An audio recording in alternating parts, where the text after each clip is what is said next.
Treinadores italianos, espanhóis e portugueses já fizeram muita história na Liga dos Campeões.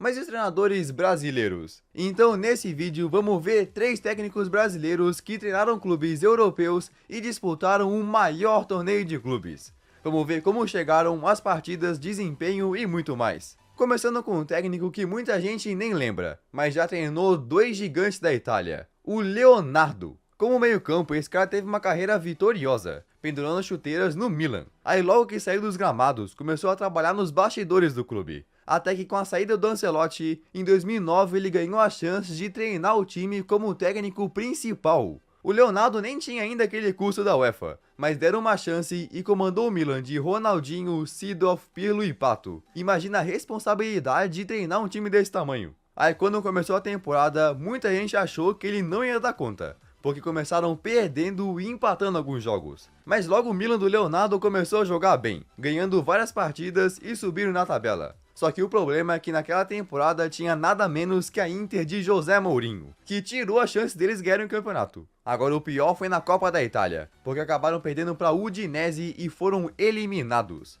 Pelo menos na Liga dos Campeões, o Leonardo conseguiu fazer o Milan passar da fase de grupos, mas no sorteio das oitavas se deram mal, encarando o Manchester United de Ferguson. Aí não tinha como, era Leonardo contra Ferguson e o escocês se deu melhor, ganhando agregado em 7-2. Então no final da temporada, em uma conversa com a diretoria, o brasileiro concordou em deixar o clube. Ficou só um ano ali e não conquistou títulos, tendo um aproveitamento de só 56%. Agora todo mundo ficou se perguntando se ele ia assinar com algum outro clube ou algo assim. Até que alguns meses depois, foi anunciado como o novo treinador da Inter de Milão. Depois de ser jogador, diretor técnico e treinador do Milan, o cara simplesmente foi para o maior rival. Olha isso! A Inter tinha recém-demitido Rafa Benítez, que substituiu o Mourinho, e em dezembro de 2010 o Leonardo virou o técnico principal. E chegava com uma missão gigante: defender o título da Champions. Imagina, a Inter era a atual campeã europeia. Aí nas oitavas encararam o Bayern de Munique, onde acabaram sendo derrotados em casa. Parecia que mais uma vez o Leonardo ia cair cedo na Champions. Até que na partida da volta, em plena Allianz Arena, fizeram uma partida histórica. Abriram o placar com Eto'o, depois o Bayern virou e no segundo tempo a Inter fez mais 2. Então empataram o agregado e a Inter passou pela regra dos gols fora. Um técnico brasileiro estava nas quartas de final da Champions. E nessa próxima fase ia encarar o Schalke 04. Aí claro, a Inter com Júlio César, Schneider e Eto'o era a favorita. Mas aquele Schalke também não era brincadeira, com Raul e Neuer. Aí na primeira partida na Itália aconteceu um desastre. O Schalke ganhou por 5-2. Pois é, o pior resultado possível e com a regra dos gols fora ainda, era praticamente impossível reverter. Então na partida da volta só perderam outra vez e o time do Leonardo foi eliminado por 7-3 no agregado. O atual campeão da Champions estava fora. A passagem pela Inter do Leonardo estava sendo frustrada, tanto que no campeonato italiano também não conseguiram ganhar, ficando atrás do próprio Milan. Pois é. Mas no final teve comemoração. Na Copa da Itália, a Inter conseguiu passar por todo mundo, incluindo a Roma nas semis e na final derrotou o Palermo. A Inter era campeã e o Leonardo conquistou o seu primeiro título como treinador. Só que ao final da temporada, mesmo com a taça, a Inter anunciou a saída do brasileiro. Ele deixou o clube com apenas 6 meses de trabalho, ficando com aproveitamento geral de 71%. Nada mal. Mas depois disso, Leonardo nunca mais virou técnico e passou a trabalhar no PSG como diretor esportivo. Imagina, o cara só treinou 2 times na carreira, Inter e Milan. Então agora, antes de a gente ver como foi o Filipão no Chelsea, bora conferir como foi a passagem do único treinador brasileiro no maior clube do mundo, o Real Madrid.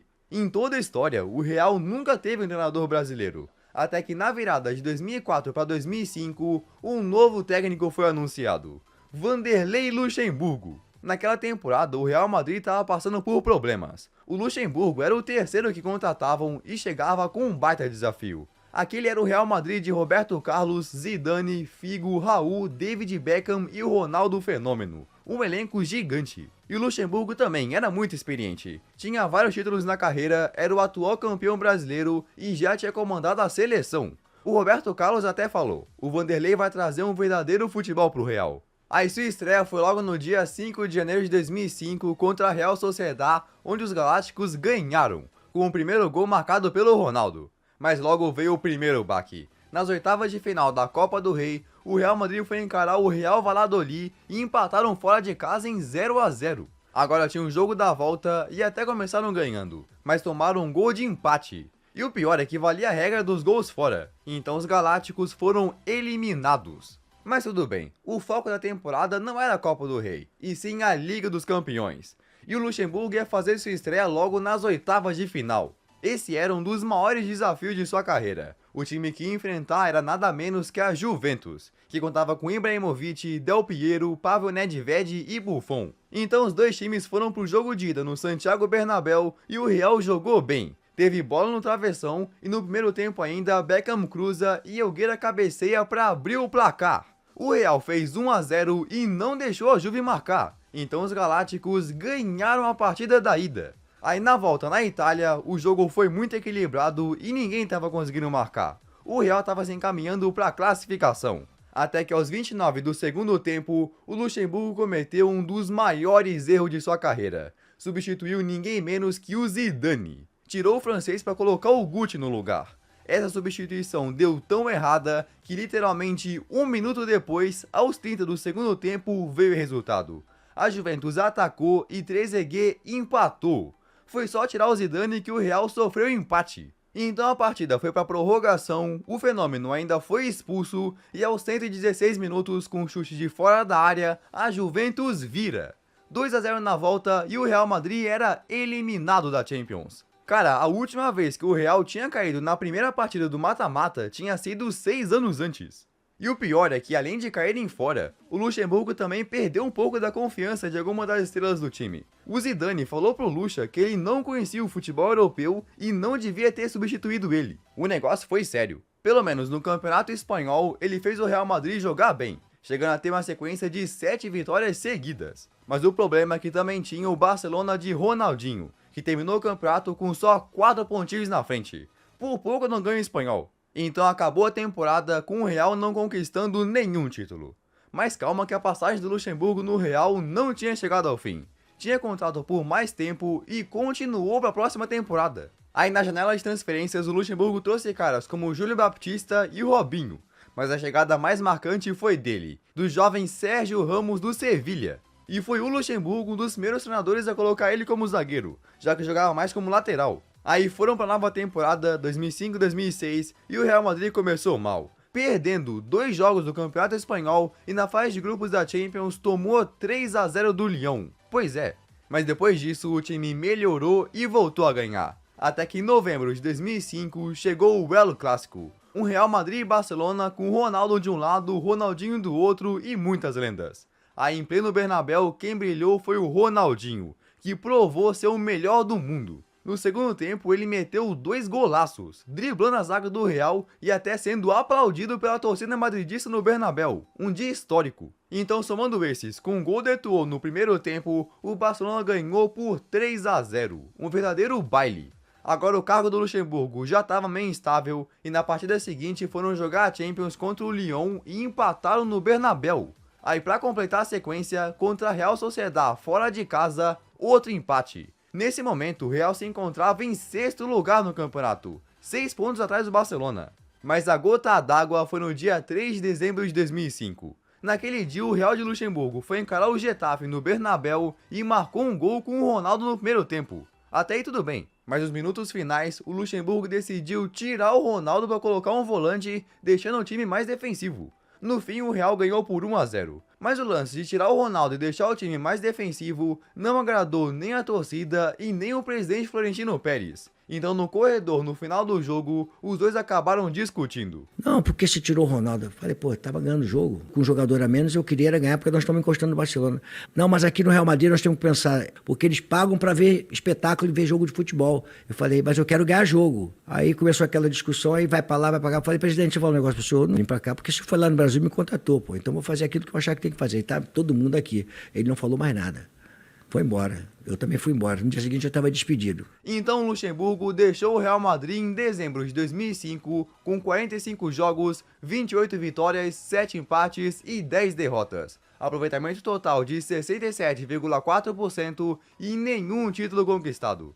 Agora, alguns anos depois do Luxemburgo sair da Europa, outro técnico brasileiro muito vitorioso foi comandar um time de Champions, o Filipão. Lá em julho de 2008, o pentacampeão foi apresentado como o novo treinador do Chelsea. Na verdade, a história do Filipão na Europa começou antes disso, quando em 2003 assumiu a seleção portuguesa e só se confirmou como um dos maiores treinadores de todos. Sob o comando do Filipão, Portugal alcançou sua primeira final de Eurocopa na história, só perdendo para a Grécia numa zebra, e em 2006 também chegou na semifinal da Copa do Mundo. Essa era a primeira vez que Portugal chegava nas semis desde a época de Eusébio. Então o Filipão realmente se provou ali e ainda comandou Portugal na Eurocopa de 2008, onde perderam nas quartas para a Alemanha. Então, como um técnico de tanta experiência, aceitou a proposta para assumir pela primeira vez um clube de ponta da Europa, o Chelsea. Eles eram os atuais vice-campeões europeus e vice-campeão da Premier League, contando com craques como John Terry, Lampard, Anelka, Drogba e até o Deco. O Filipão ia comandar o Chelsea nesta temporada 2008-2009 e já começou com o pé direito, ganhando na estreia da Premier League contra o Portsmouth por 4-0. Também conseguiu um feito impressionante de 8 vitórias fora de casa seguidas. Ele era o primeiro técnico campeão do mundo a disputar a Premier League e estava voando. Aí, ao mesmo tempo, também comandou o Chelsea na Liga dos Campeões, onde também começou com goleada, 4-0 em cima do Bordeaux. E ainda nesse início, eles começaram sua campanha na Copa da Liga, goleando o Portsmouth de novo por 4-0. O Chelsea e Filipão tava voando e até foram para a liderança da Premier League. Só que essa fase avassaladora não durou muito. Quando enfrentaram o Liverpool em Stamford Bridge, acabaram derrotados por 1-0. A primeira derrota em casa do Chelsea na Premier League em anos. Aí, alguns jogos depois, na fase de grupos da Champions, perderam para Roma por 3-1 e de volta na Inglaterra veio um baque maior ainda. No mata-mata da Copa da Liga, eles foram encarar o Burnley, um time da segunda divisão, em casa. Quem perdesse estava fora. Aí, em pleno Stamford Bridge, o jogo terminou empatado em 1-1. Então a partida foi para os pênaltis e com 2 cobranças perdidas, o Chelsea foi eliminado. Caíram para um time da segunda divisão. Isso aí deixou a torcida muito decepcionada e o primeiro passo para a queda do Filipão. Aí depois disso ele comandou o Chelsea por uma boa vitória fora de casa contra o West Brom, mas foi seguido por 2 empates, um deles contra o Bordeaux na Champions. Não era o mesmo Chelsea do início da temporada e o jogo seguinte era contra os seus rivais Arsenal. Aí os Blues abriram um placar, mas sofreram uma virada e em pleno Stamford Bridge perderam de novo. Outra derrota contra um dos grandes e agora contra um rival direto. Pelo menos na Champions, o Chelsea conseguiu ganhar a última partida e foi pro mata-mata. Mas a sequência de empates continuou. Empataram com West Ham, com Everton e etc. Até que foram disputar outra competição, a Copa da Inglaterra. Eles foram eliminados da Copa da Liga, mas a FA Cup era a mais importante e o primeiro adversário era um time da terceira divisão chamado Southend United. E no Stamford Bridge, o Chelsea e Filipão conseguiu sair na frente. Mas para surpresa de todos, tomaram um gol nos últimos minutos e sofreram um empate. Empataram com o time da terceirona. Pelo menos tinha um jogo da volta e ganharam por 4-1. Mas aquele empate não podia ter acontecido. Aí no meio disso, outra derrota. Enfrentaram o United de Alex Ferguson fora de casa e tomaram 3-0. Outra derrota contra um time grande, mas não seria a última. Depois de perder para o United, o Chelsea conseguiu uma boa sequência de vitórias. Mas quando foram enfrentar o Liverpool em Anfield, tomaram 2 gols nos últimos minutos e saíram derrotados. Cara, contra o chamado Big Six, o Filipão só teve uma vitória. Contra o Manchester City, que não era nem perto da força de hoje, empataram 2 e perderam 4. Mas além desses resultados, uma coisa que prejudicava o trabalho do Filipão eram os problemas no vestiário. O Michael Ballack era contrário ao Filipão, porque desde a chegada do Deco, o alemão foi pro banco. Outro problema era com o Drogba. O Filipão quase acertou uma troca com a Inter de Milão do Drogba com o Adriano Imperador, mas no final essa troca não deu certo e o Costa Marfinense se sentiu excluído. Além do Drogba ter problemas no joelho, o que fez o Filipão colocar o Anelka no lugar dele em muitos jogos. E o próprio Anelka também não ficava defendendo o Filipão pra não ir contra aqueles que não apoiavam ele, tá ligado?